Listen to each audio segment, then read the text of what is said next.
Last month, we looked at Principle One, which was about listening for opportunities.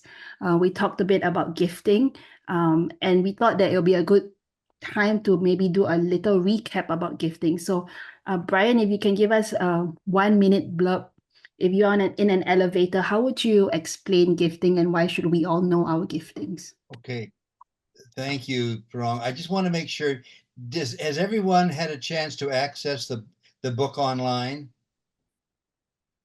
Uh, if you don't, let me know. I could put in the notes. Let's see, I could put in the notes the there is there's a way to access that. You've got to leave your name. You get it for free, but we want your name. So in the end, nothing is free. So Shh, do not tell them that, Brian. there we go. Okay. So just access that and feel free to give it to other people. I really would appreciate it if you had the book, you had opportunity to read the book, because this book really comes out of 50 years of ministry and leadership, and it's fairly dense.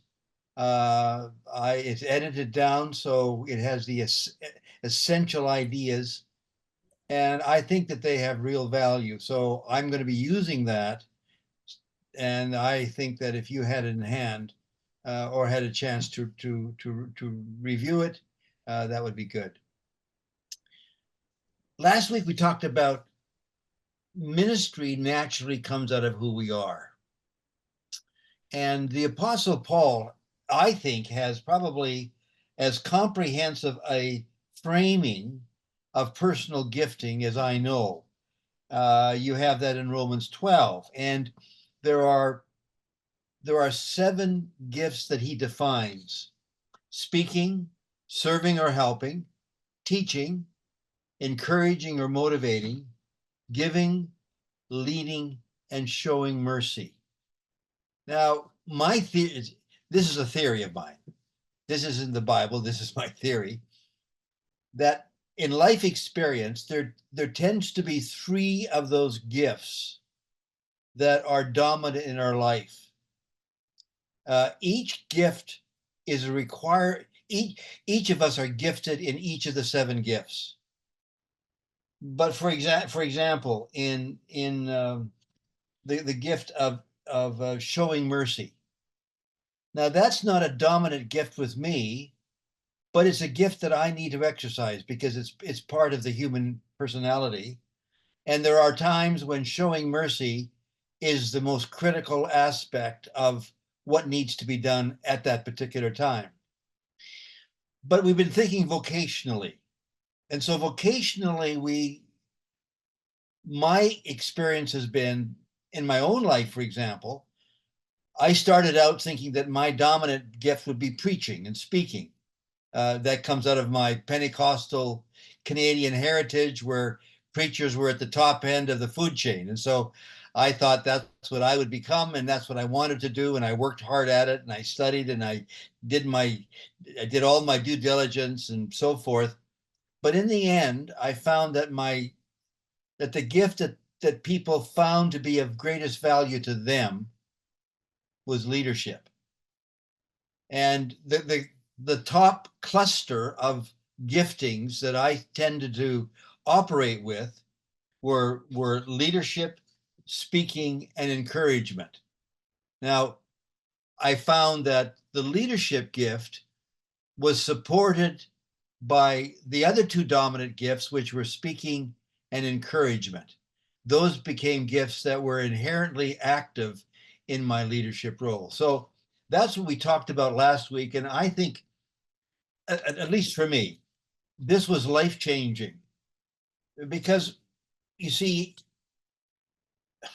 in each of our worlds, we come from somewhere, we experience something, we build on all of those life experiences mingled with our personality and our dominant gifts. But often we are inclined to do the kind of thing that people want us to do because that's the most evident thing that needs to be done. And we get caught up in just doing what people need to have done. But I think there's an important, and we're speaking to people who are in leadership in various parts of the world. Leadership requires the utilization of your prime gifts, which begs the question, what are my prime gifts?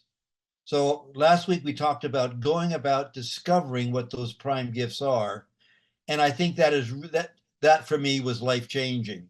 It set me on a new course. It gave me a perspective of life, of calling, of circumstance, and of my own ego and my own personal interests.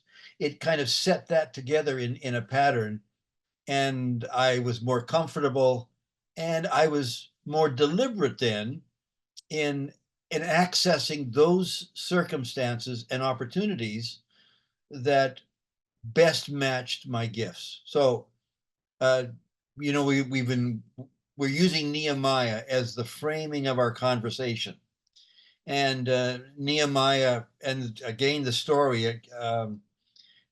Take time to read the whole Bible text, and then read my opening part on how I set up Nehemiah for his work in rebuilding the walls. But Nehemiah obviously had skills, he had connections, he had opportunities, he was able to think through the issues, and he was particularly gifted at that moment when Israel was in deep trouble, when the Jews were scattered and demoralized. Nehemiah, in the circumstance where he was in the Persian Empire, was able to access both the leadership and the resources to then mobilize a group that would go down to Jerusalem and build the walls, which was a monumental task. It was not only a huge physical task, but it was a social challenge because of the oppositions that they were experiencing. But for them, in their spiritual well-being, their sense of identity in the world, the walls of Jerusalem were essential because it would protect the temple, which was the center of their own identity and worship. And today, even, of course, the Jewish community, the Mount Zion and the temple there is central. So there we go. There's my 60 seconds review wrong of last week. We will work on this time. That's obviously not one of the giftings that come naturally, but I'm just teasing right now. Thank you. This week this month we want to focus on vision. You start this chapter with the quote, "Vision is the art of seeing things invisible." And then if I look, it reads, "Vision breaks us out from seeing what is expected, moving us from what is to what may be." Can you share with us a bit from your perspective why vision is so necessary and where does it come from? Okay. What I'm going to do is go back to the opening paragraph of chapter 2. And let me just read that and parse it a bit. Hearing listens. Seeing takes in the possible. Hearing identifies ability. Seeing sees the here, the now, and beyond into the what ifs.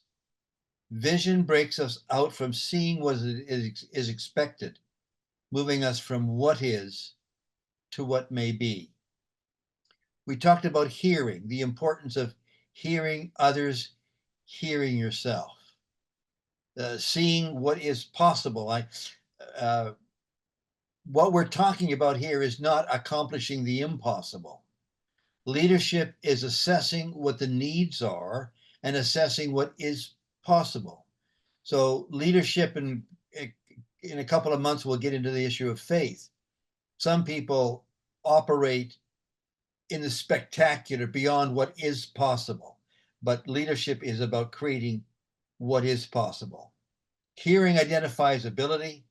Seeing sees the here, where we are now, the now, but it also sees into beyond, and sees beyond into the what ifs.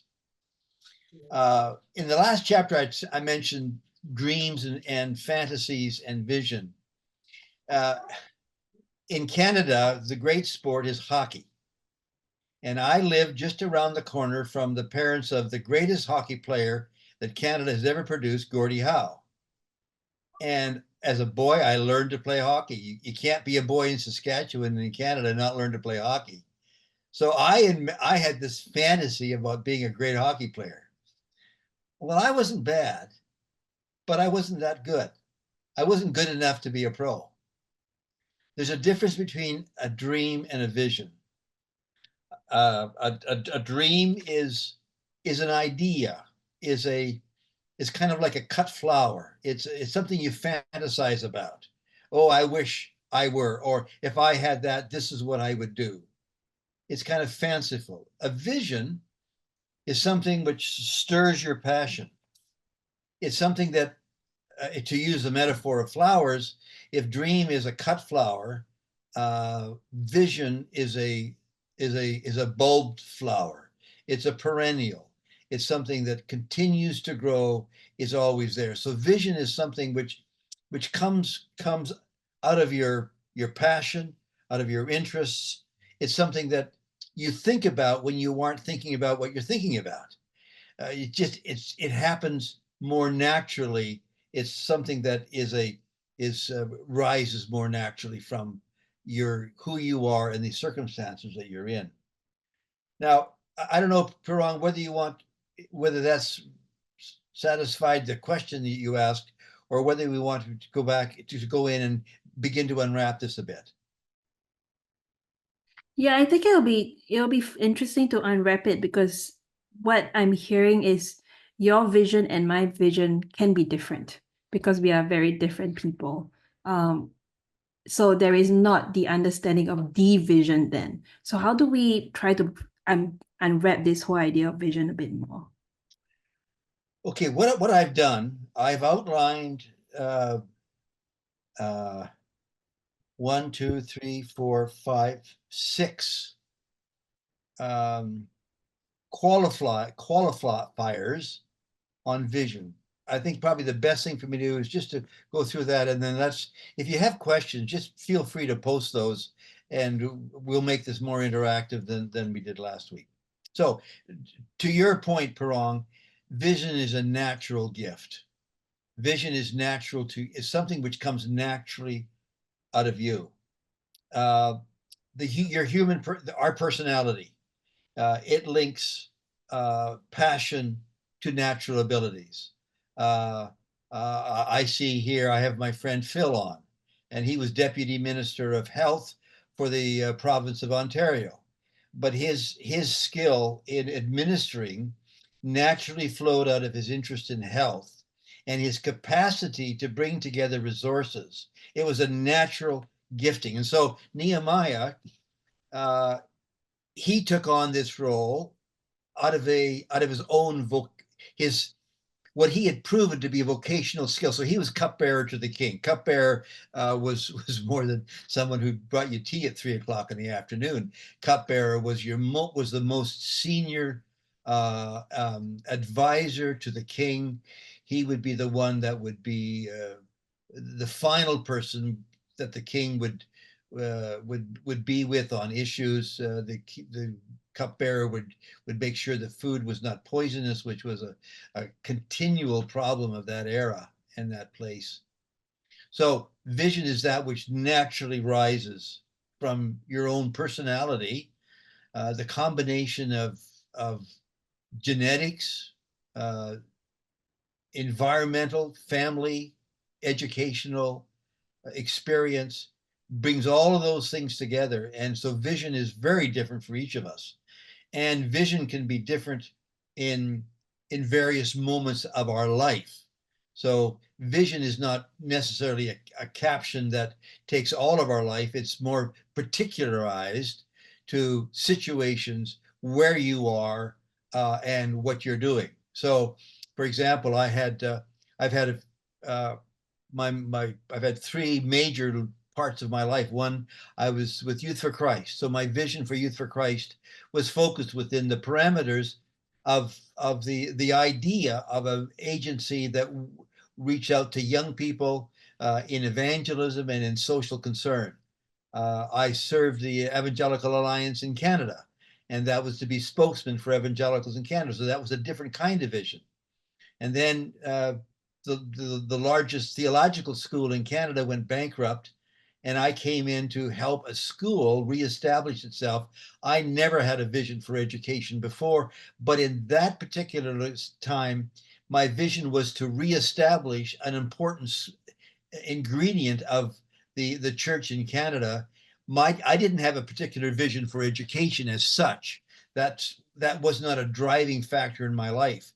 The vision was more particularized towards the taking of a school that had gone into bankruptcy, that was very important to the community of Canada, and to rebuild it organizationally, curriculum-wise, and financially. So yes, very much, Parong, our vision is particularized to ourselves and to various moments in our life. I've also used the word vision as a calling. And because we're in a kind of a ministry NGO community, I'm not using it in a business sense. So you might have a vision in your business of creating an enterprise that will create capital for yourself and your family. That's a particular vision. That's not what I'm talking about here. I'm thinking more about giving our lives to service. And so you have Nehemiah, and I'm drawing on the model of Nehemiah.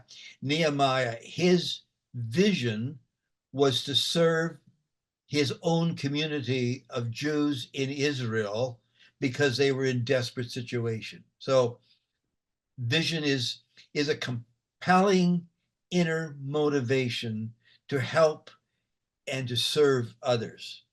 I use it also, I say it, vision rises from within. And what I mean by that is, it isn't that vision so much is you see out there a great opportunity, and that opportunity is so compelling, it just eats you up. I see vision as something which really, it rises from within.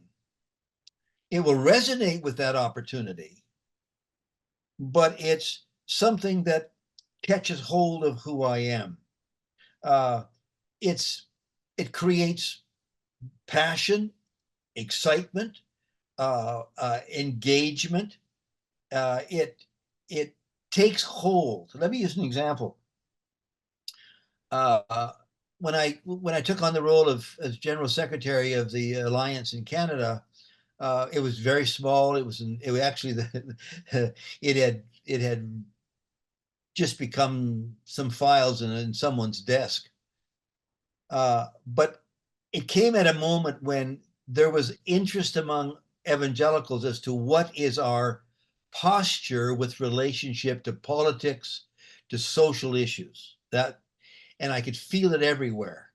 But there was no definition, there was no material, there was nothing that gave us leadership on how we think about those issues. And I found, I could trace it back to my childhood in the social, religious, political world of what it was like in Saskatchewan as a Pentecostal pastor's boy in a province where the premier was a Baptist and he was a socialist. All of those conversations just stirred around the family table. So I had an early inkling to interest in that. But when it came to vocational responsibility, I found that to be of great interest. It rose from within. It captured my interest. But also I suggest that vision is developed. It isn't something that finds its final form in the first time you think about it, or in the first month or the first year. Vision is something that's developed. Well, if you've done a major paper, we call it a thesis. So you start with a thesis. You have 1 or 2 lines, or maybe a short paragraph, and you define what the area in which you want to explore. From that, then you over the period of writing that paper or that doctoral or master's thesis, you evolve the idea, you explore, you expand, you contract, you take a rabbit trail, and then you're back and you edit that off and you go down. You're always you're working it. So it is with vision. Vision is something that grows in your life, and it may be that you're in a particular vocational calling as a pastor or an NGO leader or whatever it is, and it's taken you a few years for that vision to distill, for it to become self-evident, for it to become clear in your mind. That vision is it takes time to develop. But also, vision comes in the most surprising and sometimes disturbing way. Vision is born out of pain. As a boy, I met Bob Pierce, who started World Vision. And Bob Pierce came to our home in 1949. Now I was just a 7-year-old kid. But I saw this man talk about orphans in Korea, and he cried. And I was fascinated by Bob Pierce and his life and ministry. And World Vision was born out of pain. There was a missionary lady who put a orphan into Bob was with Youth for Christ, and he was a kind of a bit of a reporter of kind, and he was interested in he was over there. Actually, he had gone over there because in Youth for Christ, Billy Graham was getting all the invitations to preach, and Bob Pierce wasn't. And so Bob Pierce decided to go to Asia because he had more opportunities to minister. But while he was there, he saw the enormous destruction of war. And when this missionary lady put a baby into Bob Pierce's hand and said, I can't handle any more orphans. Bob, you're going to have to look. And Bob said, I'm going on the plane tomorrow. I can't. And in that moment, he said this: what would it cost you every month to have somebody look after this child until the child's an adult? And the missionary lady said, so much money. He said, I promise you that every month that money will be available to care for this child. And that's where it all began. You may be heartbroken over something. Somebody may have violated you, deeply offended you. An organization may have been cruel in its handling of you. Those kinds of things become the gold nuggets that the Spirit uses to take you in directions that you would never have thought. Some of you here know my oldest brother, who just passed away a few weeks ago, David. He had a beautiful daughter, Jill, 17 or 18. Her life ended in the most tragic of ways. Our hearts were broken. Our family, we stayed together for days because we just were in enormous grief. But what interested me, I saw something emerge. I saw my brother and sister-in-law have a heart for other parents whose child had also taken their life. And over the years, their capacity to care for people who were suffering was astounding. Let me further that story. Might have application to you. David was a businessman. So he sold his businesses so he could self-fund himself and his wife, that they could help organizations that were helping the poor. So sorrow, pain, suffering. Nehemiah, he was brokenhearted when his own people were the laughing stock of their neighbors down in Jerusalem. He was so disturbed. And out of that came vision. And then the next one, Pirong, is vision is at times created in chaos.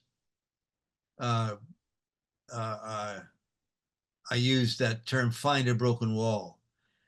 Chaotic moments can be great moments. Someone said, never underutilize the moments of chaos. They can be of an enormous advantage because what it does, it creates opportunity to do things that never might have been done before or never been allowed. So when I went to, which is now Tyndale University in Toronto in 95, it was in bankruptcy. But I must say that as I look back on it, the bankruptcy became a great opportunity to level the field, to start over with things that needed to be redoing, and recreate around the idea of preparing people for ministry, and training young people in a Christian worldview. What it allowed for that, but it was a chaos that actually provided the opportunity for that to happen. So there's a few ideas for all. Thank you, Brian. I think what you just mentioned gives a much better understanding to me about what you mean by vision. At the same time, you make it clear that your vision and my vision are different because of the different people we are. So with that in mind, I want to turn to Riyad's question. It's on the chat, which is about the role of community, perhaps community of faith, in creating the vision. How do we make sure that a leader's individualistic vision is a communal one as well?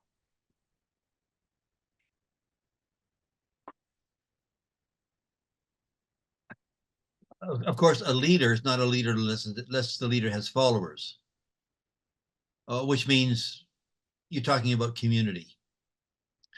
There are various styles of leadership. You can have an autocratic, you can have a democratic, you can have a variety of forms. The framing of leadership, in my view, is around a phrase that a writer by the name of Greenleaf some years ago coined, called servant leadership. What he meant about servant leadership, and I think what Jesus meant, is a bit different, but I think the nomenclature is helpful. Our role as leaders, as founded and framed by Jesus, is in service. So that very word suggests community. We are in community, we serve community, we represent community, we're accountable to community. It is so the spreading of the evangel is not something we just think up and do. Or our methodology, in whether it's in pastoring or evangelism or teaching or serving, whatever the item is, and wherever we're serving, it's always for and to and around a community. Later on in the material, I want to talk about accountability and how one leads with understanding the people to whom you serve. That's why I talked last week, and I emphasized today, to see and to hear and to feel. So if you're called to a church to pastor, you will come in with your own life experiences, your own personality, your own way of doing things. And if you just begin there, chances are you're going to run into trouble. But to stop and to listen and to see and to feel the people, the community, their needs. Because your ministry is not about yourself. Your ministry is about them. Your ministry is about taking the collective aspiration of your community and making that, putting that into reality. So thank you. It's the vision is not what I want to do, how I feel, what fits with me. Now it must do that. So the objectives of the community, the desires and aspirations and goals of the community have got to fit with the skills that I bring. So, for example, I was with an organization, and the organization was going nowhere, and a person who had specialty in understanding these things, he said that person is leading from the middle, and I said, oh, I hadn't heard that phrase before. He said, well, what he does, he figures out what the people want, and then he says, this is what we want. This is, or he figures out, he gets the consensus from the people as to what they should do, and then he said, okay, this is what we should do. The difficulty with that community is that there were so many points of view, there were so many conflicting internal challenges. That moment needed someone to come along and say, I hear all the things you're saying and what you would like. It's my view that this is the way we should go. This is what we need to do. So there are moments in which a leader will become more forceful and dominant and articulate in saying, here's what we're going, here's where we're going, and here's what we're going to do. But in such a way that the vision that the leader articulates brings together the consensus of the community that you're leading. In the end, if you can't convince the community that this is the right way to go, then it's never going to work, because the community has got to have consensus that what you're saying and doing is the right way to go. It may be that you've got to convince them of that, or it may be that you have a certain bullheaded view of what needs to be done and you're off base, and that you need to go back and recalibrate, go back to the community and hear and listen and feel again. So it's not cut and dried. Thank you. I'm going to ask a millennial Gen Z question right now. So I'm just giving you a heads up. In this year and last year, there is increasing talk about quiet quitting, or an increase of job hopping, people who leave when they are not happy. So in listening to what you say about vision and how important it is for one's vision to basically permeate the workplace, when does one's vision know when to stop or move on? Or is that like being strawberry millennials who need to get a life? How would you balance that with, the real world? Each generation has things to teach the other generation. And so I want to learn from that generation. I was raised in a time when loyalty to a community was an important part of, that manifested an important part of your character. So I spent 16 years with Youth for Christ, 15 years with the Alliance, so there we go.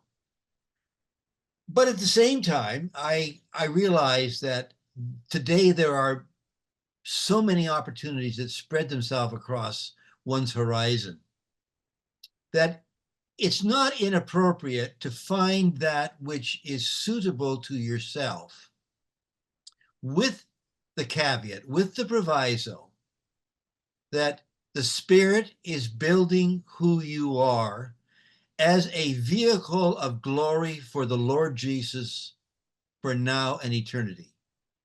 So this is a long-term project, you're a long-term project of his. and you are a project of his. He is about refining and building your life, your gifting, your capacities, your ability to see and to feel and to hear. He's building all of those things.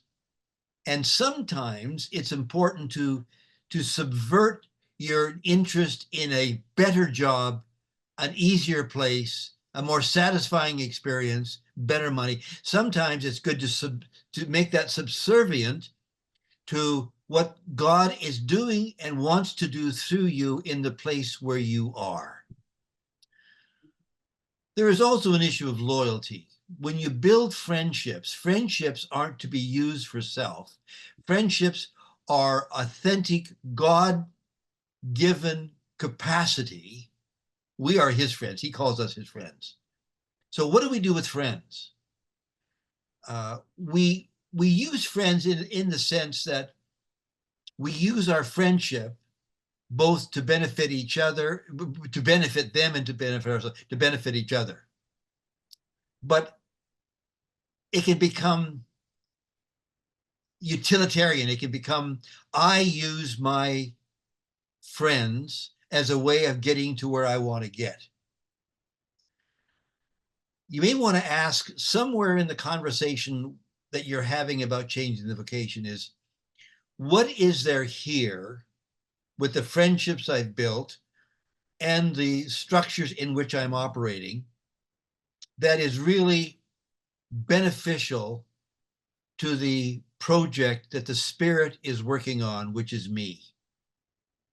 How can I be open to what the Spirit is doing and be much more reflective and responsive rather than simply looking for that which is self-serving, future fulfilling, and financially enhancing.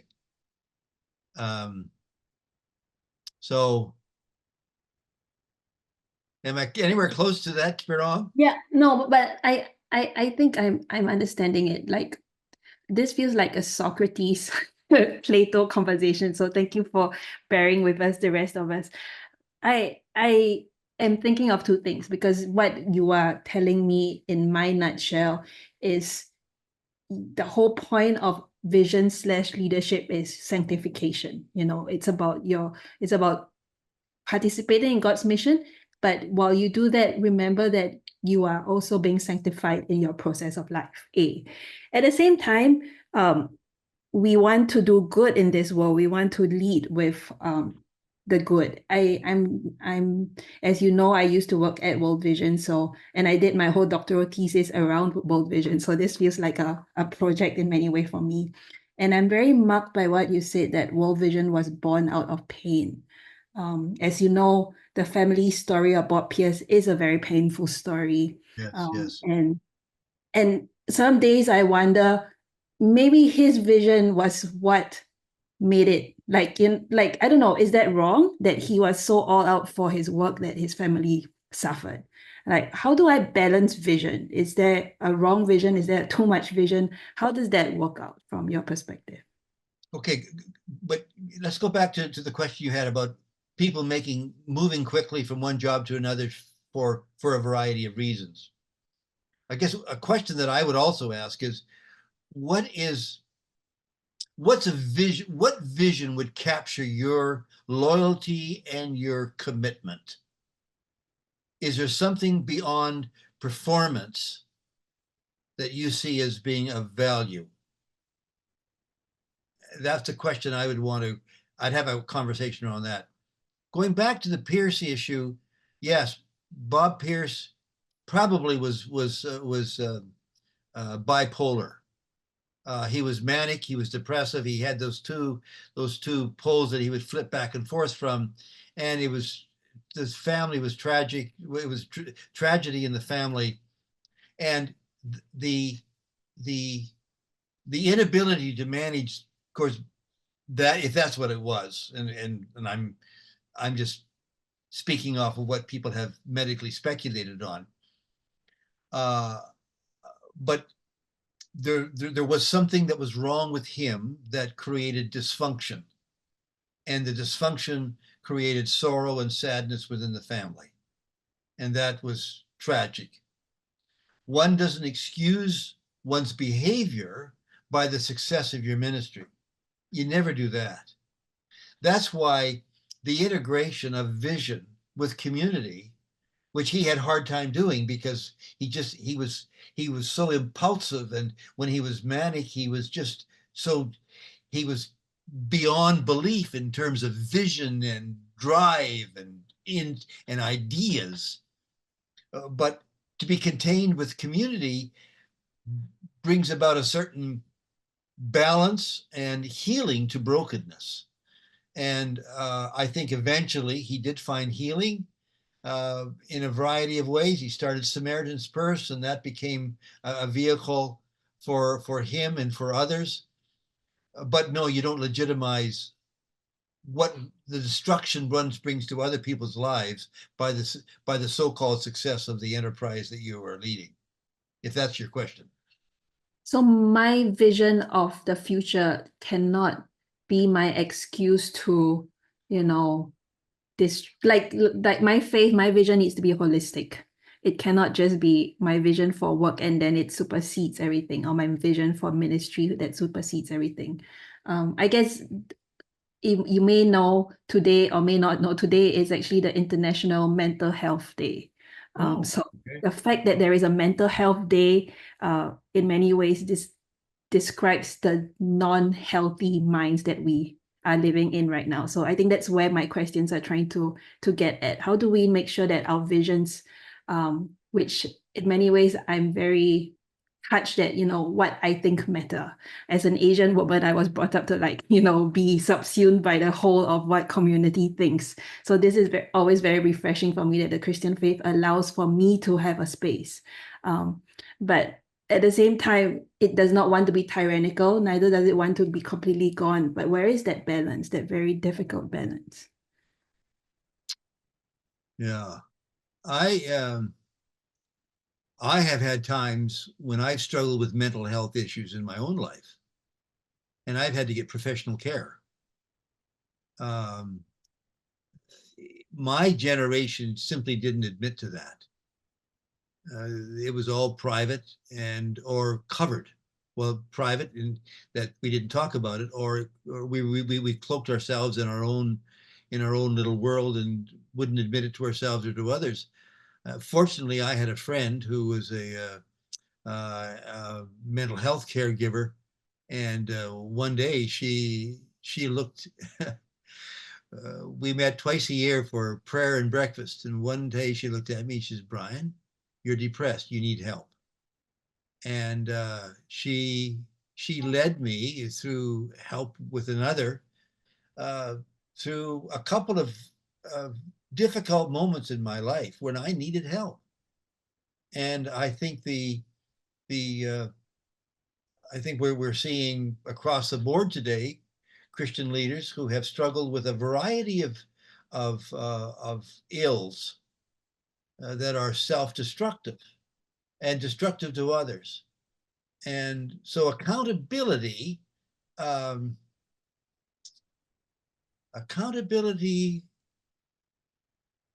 what I mean by that is being honest with oneself and having those around you that can identify or at least create some kind of guardrail, some warning when they see you out of control or not being in a state of well-being, or doing the kind of things that are organizationally and in terms of human enterprise destructive. So leadership vision is not me going alone, dreaming up what I think is wonderful, and then going out and creating an organization where everybody bows at the knee to whatever I say and do. I'm not that's anachronistic. That is not the gospel. It's not how Jesus called us to live and serve. And for me, Nehemiah simply didn't, he wasn't that at all. He He cared for a community. He worked himself into that community. He had accountability with the people. He led with strength. He was creative. He was resourceful. He had all those things in play. But his life was very much rooted in the community and its objectives and the needs of the community in building the center of the place of worship, the understanding and the worship of Yahweh. So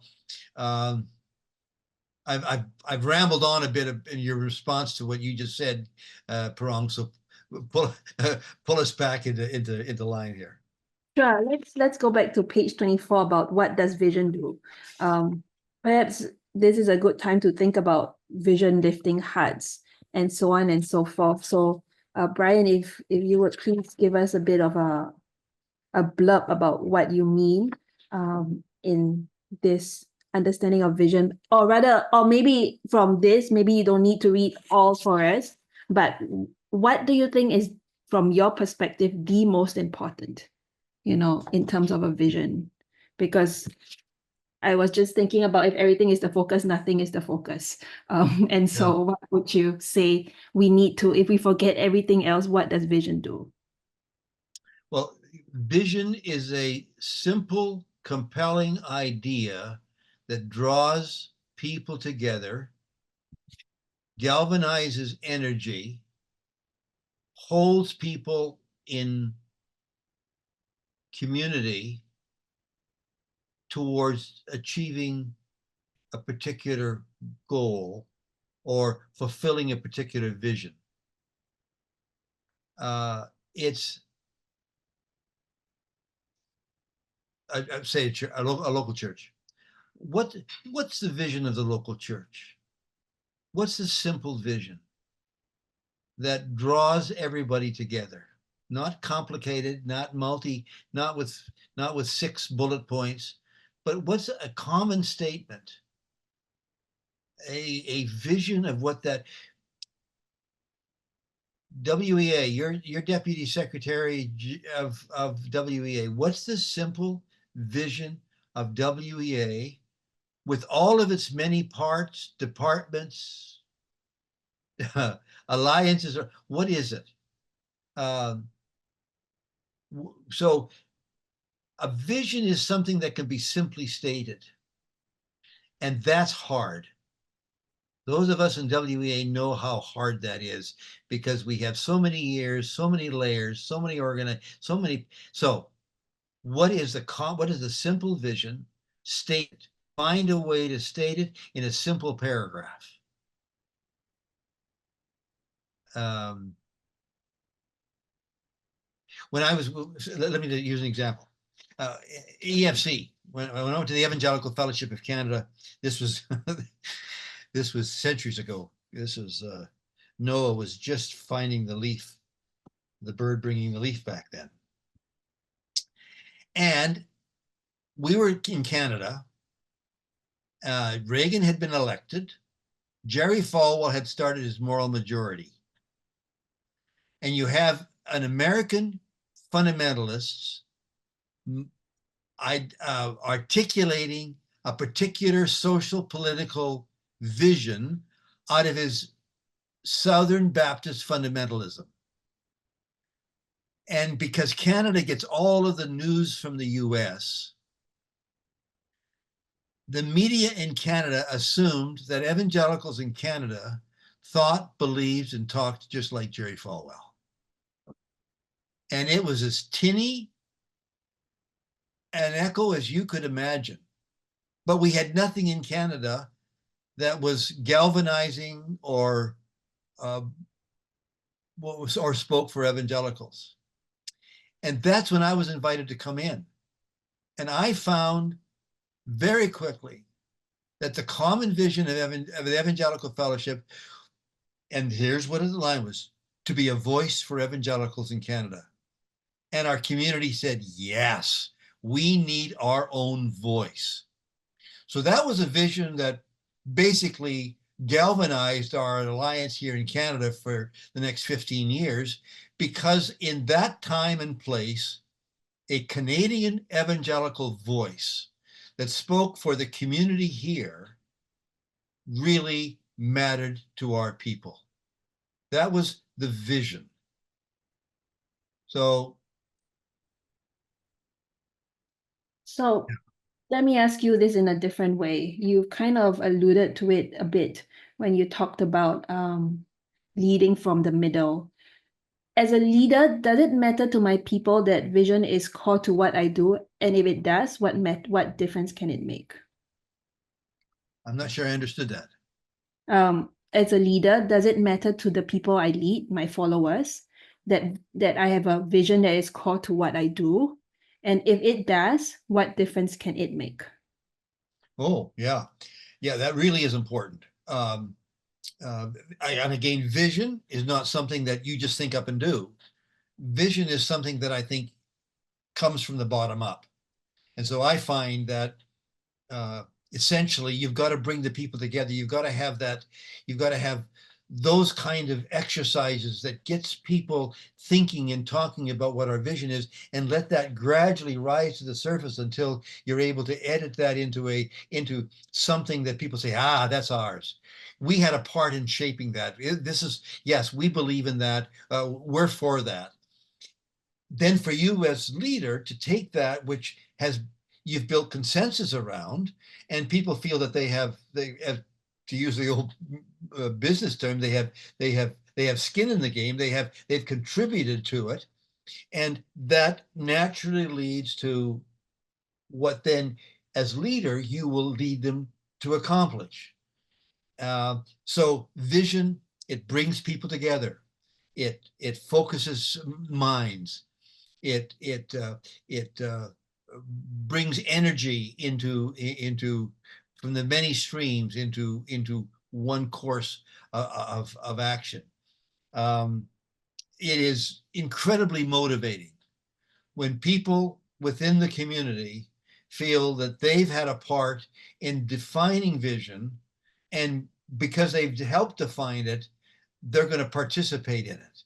So it really is important that the vision be an accumulative exercise, and you may go back to your community on a regular basis every few years and say, okay, let's think about this again. Is this what we want to do? Is this what we're about? Is this what God's called us to do?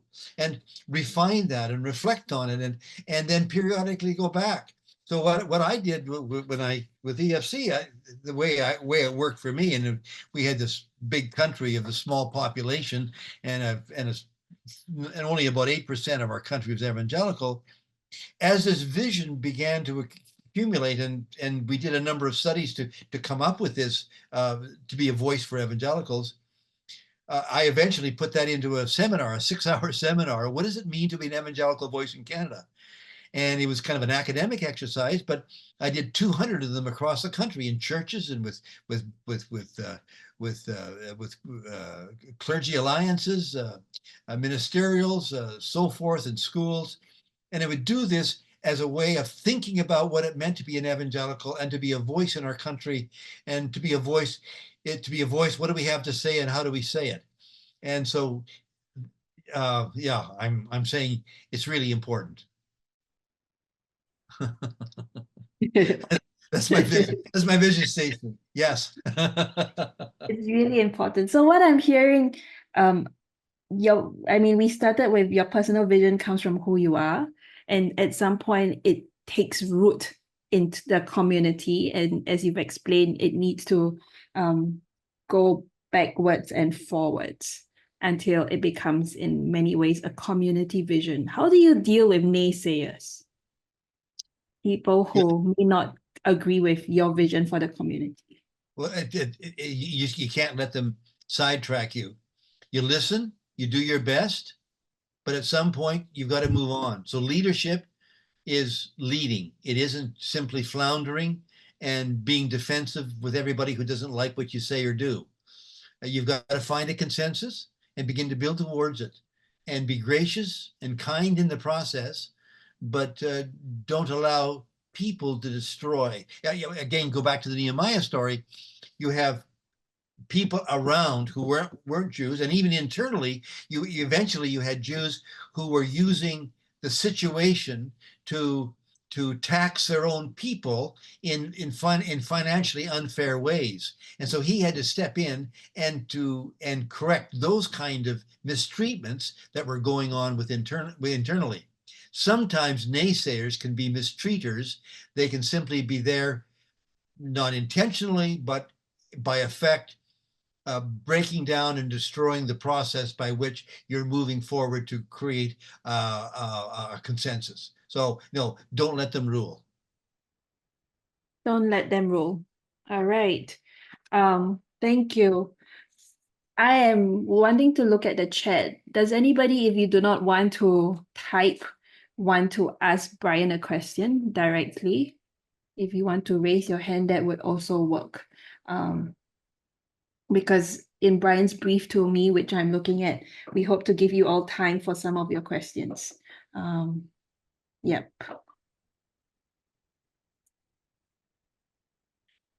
Do we see any hands? We do not see any hands. I'm looking at page 28 and 29. It talks about what does it take to fulfill a vision. You write that humility is foundational. Can you share a bit more about that?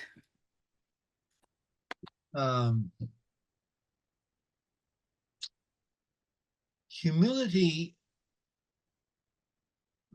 I don't know whether I told this story last month, Pirong.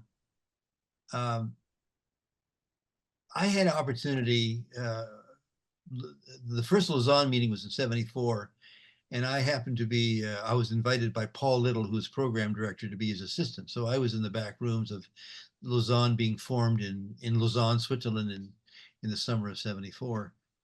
And over the time, just in a number of occasions, had opportunity of being with Billy Graham and watching him and listening to him, and then chairing the Toronto meeting gave me particular opportunity of spending days with him. And I remember someone said to me, "Oh, he's such a humble man, isn't he?" And I said, "I don't know. I don't know whether he's humble or not. I don't know what he feels like on the inside. But I do know this. He practices humility." So his life was a practice in being humble. He had more reason than most of us to be proud. But his graciousness and his manifest humility drew you into his vision. It was an interesting kind of almost being subsumed by his personality and vision, because he was so self-effacing and humble. He didn't draw attention to himself. And because he was interested in you, what you were doing, what you were thinking. And it amazed me. He was always asking those kinds of questions. He wasn't there to tell me how successful he was, but in his manifest humility, I was drawn into the idea that was at the core of his own vision and heart. And it gave me greater cause to listen and to watch and to learn than if he had spouted off all of his lessons and experiences. It was a wonderful experience. It was something that I deeply, deeply treasure. It was so, hopefully to me, I was teachable on that. And you and I know, we sit down with people who are in ministry and they're looking for an audience. So what do you and I do in our relationships with people and communities that manifest humility? Whether we feel we're humble or not, Jesus said, humble yourself. He didn't say feel humble. He said, practice humility, which I think is a great line. What does humble myself mean? Especially if I have a vision for the community that I'm trying to exercise or to share. It almost feels like a contradiction. Sure. Because we are servants, we are there to serve. So it's not about ourselves. It's not about us. It's about others. We're empowered by the Spirit. This is an act. We are engaged in the activity of the eternal God who in creation is taking us somewhere. What we're doing now and how we do it matters in this accumulative process called life. And he is guiding us. It's about him. So it's about others, it's about Jesus, it's about being empowered by the Spirit. So it doesn't mean that I don't have ego, because a person without ego, is soulless, is helpless. We're talking about leadership. Leadership, I have confidence in, well, let me use an example. When the schools went bankrupt and I was asked to come in, I had already taken 2 organizations and built them from either disaster or from falling apart. I had some experience in doing that. So they didn't have to tell me what to do. I knew the essence. It was pretty basic brick and mortar stuff. I knew what to do and I had confidence that I could do it. Now that ego is God placed, but it's got to be managed. It's like any gift we have, it's got to be managed. That's why Jesus said, humble yourself. So your ego has got to practice humility. And so what you do, you build guardrails around yourself, that what you do isn't about your own self. It's about the vision that you have has risen in your heart and within community. You have assignment to lead, and you do. So there we go. Great. Thank you very much. I'm going to give you really 30 seconds, maybe 1 minute to wrap up with your last thing that you say, that sacrifice wraps up these 8 ingredients necessary to fulfill a vision. Sacrifice. Another word that millennials, Gen Z people may not enjoy, or rather the whole world does not enjoy. But we see time and again people who are sacrificed on the altars of people with visions. If you could, I don't know, talk a bit about sacrifice and how it wraps up these different ingredients, that would be great. Okay, sacrifice. That's not a. I mean, obviously, it comes from the Paschal lamb is sacrificed. I don't kill myself to achieve vision or to live with vision. But what I do is hold in control those aspirations or personality traits or characteristics that would take over and become the driving force. So I sacrifice my own ego. So I sacrifice my ego in the sense that I subsume that to the place where the vision of the community is more important than the fulfilling of my own aspirations. And I want to, so the 8 things that I mentioned, let me just read them out. Define the vision, confirm it with others, work hard at it, make sure that you have moral conviction that surrounds it, make sure it's beyond yourself. It requires passion. You can't just do it with an idea. It takes passion. Humility is foundational. So those are the things. When I talk about sacrificing, I'm talking about those kinds of things that you see the vision bigger than yourself, the community more important than yourself, and the honoring of Christ in all I do as being the ultimate objective of the vision. Because we use this all the time, Parong, but I have to remind myself. Yesterday I started a new podcast, and as the thing was launched, we had prayer together as a team. and we reminded each other that what we were doing is for the glory of God, is for the praise of Jesus of Nazareth, that people will see him and hear him and learn to love him. And that is not just not perfunctory. It is something that I have to do on a regular basis, because if I don't, I get lost and absorbed in my own ideas and my own ego. So sacrificing to the Lord is wonderfully liberating. Praise be to his name. Amen. Thank you very much, Brian. Thank you very much, all who stayed around to listen to our conversation. We are always happy for new feedback. I am always happy for the opportunity to ask Brian difficult questions.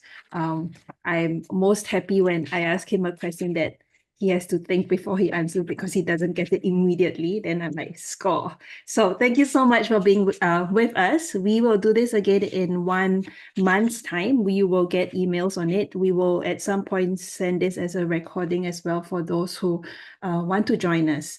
So if you have any feedback, any things, you know where to reach us. We would love to get feedback from you all. Thank you for those who have engaged us on chat. Thank you to Riyad. Thank you to Graham. Thank you to Jayanti. Graham, I saw somebody in Mongolia and thought it was you and said, "Hi, Graham," and he stared at me. And I am like, I remember you don't wear shoes. It's like, I wear shoes. I am not Graham. So there is a doppelganger of you somewhere in Mongolia right now.